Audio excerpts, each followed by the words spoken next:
M-mode has certainly lost much of its importance in modern echocardiography. Still, M-mode does have its application in a routine exam.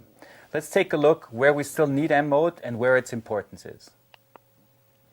First of all, it's important to look at measurements of the aorta and the left atrium. It's also important to look at, or you can also look at the mitral valve with the help of M-mode. And in particular, it's also good to measure the left ventricle. The size and the function can be assessed very nicely with M-mode.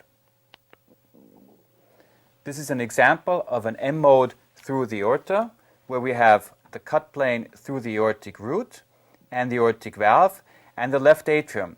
You can see the alignment of the M-mode here. We have the M-mode aligned in such a way that we are cutting right through portions of the right ventricle, the aorta, and the left atrium. This is the image you get. But now let's take a look at how we get these images. So this is how you would get the M-mode for the measurements of the aorta and the left atrium. You can start out from a parasternal long axis view and perform the measurement, or you can also do it from a short axis view. I will show it to you from a short axis view. First of all, it's important to display the aortic valve in such a manner that you can see the leaflet or the cusps of the valve. And then you would put the M-mode through the aorta in such a way that you can recognize the opening and closure of the valve. Okay? This is the aortic root. You have systole starting here. It's very easy to see, first of all, the ECG. Second of all, you have the opening motion of the right coronary cusp. This is the right coronary cusp when it's open. So this is systole. And then you have diastole, backwards motion of the aortic root, and a closed aortic valve. What you can see very often is you see little fibrillations of the cusps, which is normal. Sometimes they're more, sometimes they're less. So this is not a pathologic finding. When we do the measurement, we perform the measurement exactly at end diastole, so shortly before the aortic valve opens. So this would exactly be the best point to do the measurement. Let me just go into the correct program. So leading edge, front of the aortic root, front of the back wall of the aortic root. And then to measure the left atrium, you would check for the region of the left atrium where it is largest. This is systole here. And again, you would measure the left atrium here. And you would then get very similar measurements for the aorta and for the left atrium, in any case, normal measurements. So the advantage of M-mode is the good time resolution, and therefore you can use it very nicely for measurements. Where do you measure the aorta? From the aortic root, the anterior portions to the posterior portions. Here, just shortly before the aortic valve opens, you see the box here, and shortly before the box opens. So with the QRS complex, basically. And the left atrium you measure where the left atrium is in its largest size, which is here at the time of the T wave, the time where the aortic valve is actually closed. Here you can see the normal values.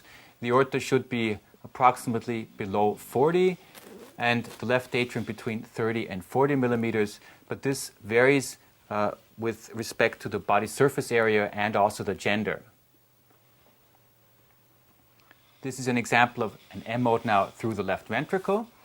We have a cut plane which is now further towards the apex. We're transecting the right ventricle, the intraventricular septum, so the right ventricle, intraventricular septum, the left ventricle, this is this area here. Then we have the posterior wall, which is this, and the pericardium would be the region here. This is the M-mode.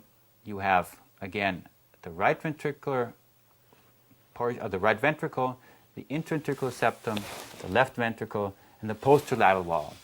Let's take a look at how we get this M-mode. To perform an M-mode measurement of the left ventricle, you need a parasternal long or short axis view. You can actually do it from both. I will show you how to do it from the short axis. So the first thing you have to look into is if the ventricle is really round. This is important for the reasons already mentioned. So once you have a nice view of the left ventricle, you will put the M mode exactly through the middle of the left ventricle and optimize the image so that you have a very good contour, and then freeze the image and perform the measurement of the septum at diastole. So we have the biggest width of the left ventricle shortly before the QRS complex starts. So this is where you would start with your M mode measurement of the septum. Then you would measure the end diastolic diameter, the posterior wall. Now all these measurements are diastole, and you would then perform the same measurements at systole for the end systolic diameter, for the posterior lateral wall, and these are the measurements basically that you would perform. What is the M mode good for? It's good to quantify the thickness of the septum, for the left ventricular size, for left ventricular function, for pericardial effusion. You would see an echo-free space here, usually behind the left ventricle, and also to determine whether the contraction of the septum and the posterior wall is synchronous.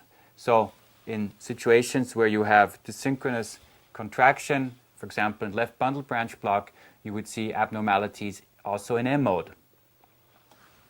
Those are the normal values, which you can also look up in your fact sheet, but just for the sake of simplicity, fractional shortening of above 25 to 28, I would say, is normal. And the normal size of the end diastolic diameter is somewhere in the range of, I would say, 40 to maximum 49 millimeters. And the septal thickness should be between 10 and 11 at its upper limit. The M mode of the mitral valve has lost much of its importance.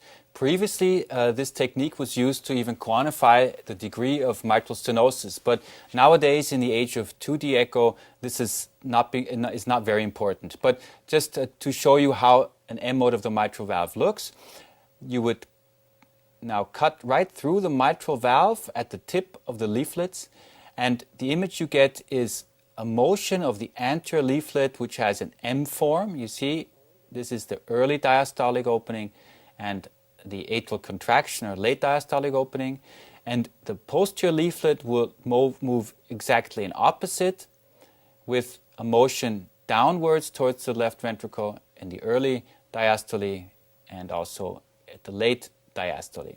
Theoretically, what is this M mode good for? It's good to look at mitral stenosis, and you could even see mitral valve prolapse and assess the so-called systolic anterior motion of the mitral valve. So in reality, what you see with the M mode of the mitral valve is all those things that you also see in 2D imaging. So from my point of view, I don't think it really has much additional value, but at least you should recognize these things if you have the M mode. So this basically concludes the applications of M mode in a routine exam. So to summarize, all you would really need is an M mode of the aorta and the left atrium and an M mode of the left ventricle, and this should be part of a routine exam. On top of this, a routine exam does not need more M mode manipulations.